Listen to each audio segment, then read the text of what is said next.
नमस्कार किसान भाइयों, बीके न्यूज यूट्यूब चैनल पर आपका स्वागत है। लहसुन के ताज़ा भाव तेजी मंदी रिपोर्ट सबसे पहले पाने के लिए चैनल को सब्सक्राइब जरूर कर लें। किसान भाइयों, लहसुन के भाव में डाउनफॉल के बाद एक बार फिर थोड़ा सुधार आना शुरू हुआ है। आने वाले दिनों में लहसुन के भाव में जानकार और तेजी आने की संभावनाएं जता रहे हैं।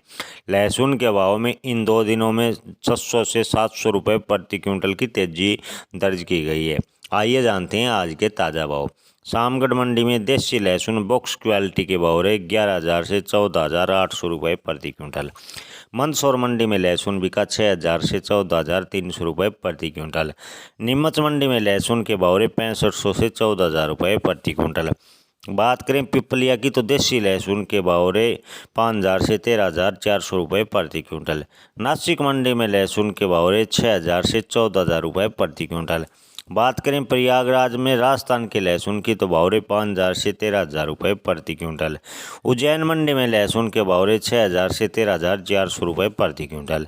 गोरखपुर में लहसुन के भाव रहे 4,000 से 12,800 रुपये प्रति क्विंटल। बारामंडी राजस्थान में लहसुन के भाव रहे 8,000 से 12,400 रुपये प्रति क्विंटल। आगरा मंडी में लहसुन के भाव रहे 4,000 से 12,400 रुपये प्रति क्विंटल। बात करें राजस्थान के जयपुर की तो लहसुन के भाव रहे 9,000 से 12,000 रुपये प्रति क्विंटल। धन्यवाद।